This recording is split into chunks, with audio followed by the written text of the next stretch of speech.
তো আমার খালি ভাতের ভিডিও দেবো, মানে তোমরা তো খালি তুমি খালি ভাত খাও, এত ভাত খাও। আমি ভাত লাভার, সত্যি কথা যেটা।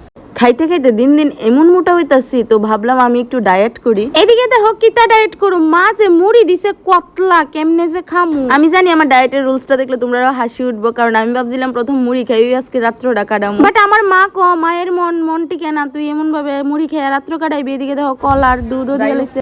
আজকে মানে আলাদা, মানে ভাত ছাড়া চলতেছে। আমরা তো ভাত লাভার, ভাত ছাড়া চলে না। যদি কই মানে যেদিনকে ভাবি যেদিন আজকে ভাত টাত খেতাম না, ডায়েট করুন, ডায়েট আমার দ্বারা হইতো না, আমি জানি বুঝে লাইছি।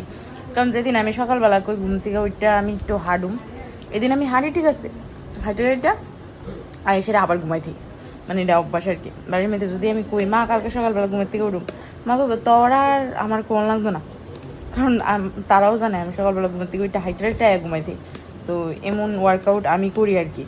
তো এর লেগে আমার দ্বারা হইতো না বাবারই, ভগবান যা দিছে তাই আমি এমন হয়ে দাও, আমি মোটো হয়ে দাও, আমি চিকন হয়ে দাম না।